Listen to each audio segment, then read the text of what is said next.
Hi everyone, it's Katrina from the Alluring Bead Boutique, and as I promised, I am back to show you guys an alternate way of doing tubular right angle weave. So I'm using the same structure that I used in the previous video. So in other words, I'm using two colors of 11-0s, and I alternated the colors on my initial unit to use the beige beads opposite of the pumpkin beads.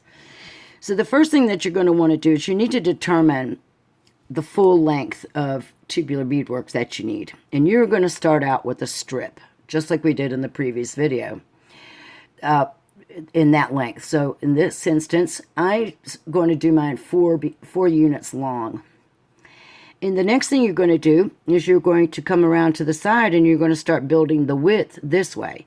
So in this instance, I'm going to make my tube 4 units wide and 4 units long. I've got one more unit to add here to finish off the third row. So what I'm going to do is go ahead and do that. I'm coming out of those pumpkin beads, so I picked up my beige first, then my 2 pumpkins for the other side. And I'm going to add that last unit by coming back through the 2 beads on the left there. Then I am going to sew through and get into position as if I were going to create the next row. Like I said, I'm going to make this one 4 units long and 4 units wide. So now I'm going to come through these 2 beads here on the left as if I were getting ready to start another row. And basically, I am going to start another row, but what I'm going to do is I'm going to fold these beads into the tube shape that I'm creating like this. And what I'm going to do is I'm going to sew the right side of my tube to the left side of my tube. And to do that, we will need to add a few beads along the way. So I'm exiting the bottom of those 2 beads on the left. I'm going to pick up 2 of my beige beads. I am going to sew up through the 2 beads on the right. And if you, in case you're wondering, I was working on showing you guys the second way of doing tubular right angle weave. I'm working on the right angle weave portion of Bead Weaving 101 over on my blog. And I'll throw some links to all this stuff up for you guys. This is just an alternate way of doing tubular right angle weave. So I'm going to pull those 2 beads into position. And you can see that it draws the 2 sides together like that. Sort of like a little taco. So now I need to put the 2 beads at the top of my new unit. So I'm exiting here at the top of the beads on the right. I'm going to pick up 2 more beige beads. And I'm going to come down through the 2 beads on the left again from top to bottom. Just like that. And I'm going to pull those in.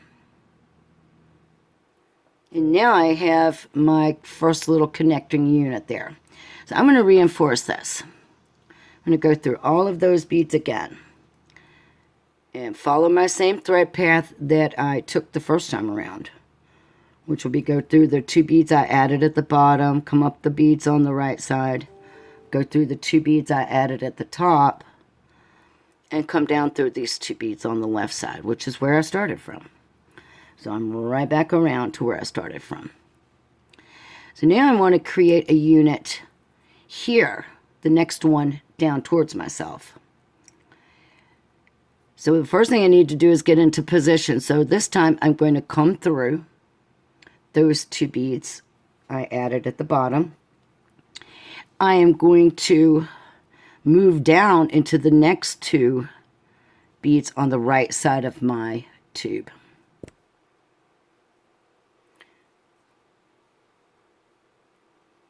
So now I basically have 3 sides. I have these beads on the right, these beads on the left, and I already have these 2 beads here. So I just need to pick up 2 beads. I'm exiting the bottom of the right side, so I'm going to sew up through the 2 beads on the left side. And after I do that, you can see that I'm missing a thread bridge right here. So I'm going to add that by coming right through those 2 beads at the top. And that will connect everything together nice and secure. So now I need to move down the 2 beads on the right side again. Oops, keep dropping my work here. And now I need to come over through the 2 beads I just added. Right there.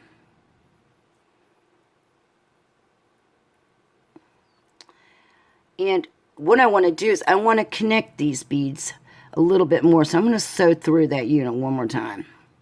I want this to look really nice and for everything to be completely reinforced. So I'm just sewing back around these beads one more time. You can see how it shapes up the beadwork and makes everything look really professional and look really nice. So now I'm going to come back through those beads at the bottom one more time. And that is nice and reinforced. And look how pretty that's shaped up. So I'm ready to add some beads on the next unit. So I'm going to come down through the beads this time on the left. The 2 side beads. I'm going to pick up my 2 beige beads. And then I'm going to sew up through those 2 side beads on the right.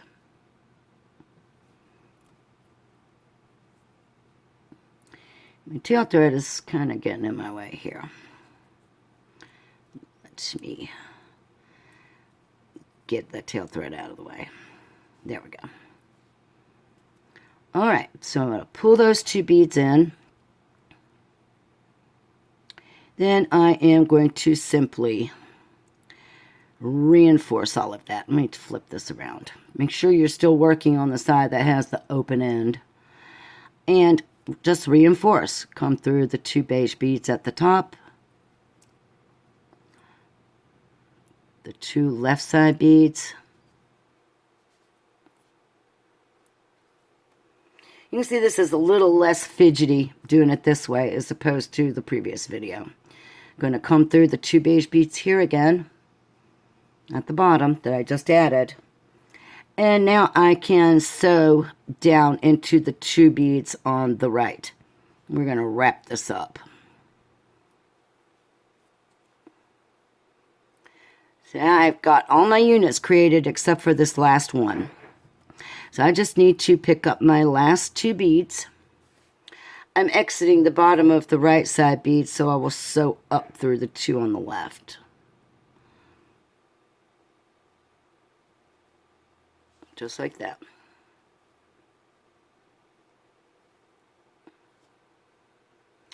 Pull my beads in. And then I'm just going to simply reinforce this entire unit.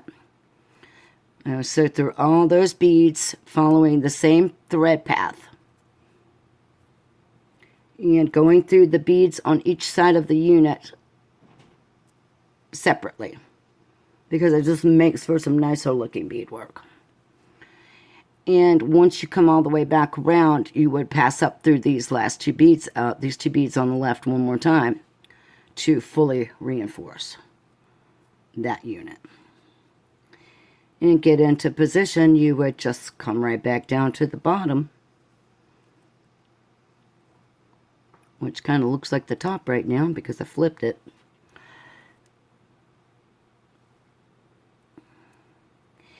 And you can see that I wound up with my working thread exiting right beside my tail thread. And at this point I could either tie a knot or I could weave either one of them off. But anyhow, so this is the other way of doing the tubular right angle weave. And if you'll notice, because of the amount of beads that I chose, what I wound up looking like is cubic right angle weave, pretty much.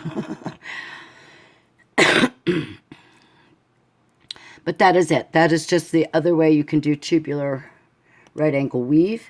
You start by creating a strip as long as you want your beadwork to be. Say I was making a bracelet, I would want to make it roughly from my arm about 6 inches long. And then that would give me plenty of room to add a clasp on each end without making the bracelet too big. Or you could size it out to make it into a bangle or whatever you wanted to do. Then you determine, whether you want it 3 units wide, 4 units wide, however many. You stop shy of that number And then stitch your 2 ends together using the final sets of beads right there. All right, so that is it for tubular right angle weave. Hope you guys have enjoyed this tutorial. There's some step-by-step discussion and materials listed over with the corresponding blog post. Make sure you head over to the Alluring Bead Boutique. Subscribe to my newsletter and sign up to follow my blog. You'll get notified when new content posts. I did want to briefly mention, today is the 20th of August, and I have decided to hold off the launch of my membership channel till September 1st. So keep that in mind. It's something to think about. It's a way that you can help support the Alluring Bead Boutique in all of the free content, projects, and other things that I do for you guys. And I hope you will consider it. All right, so that is it, folks. Thanks for watching. Don't forget to like this video and subscribe to my channel. Have a great day.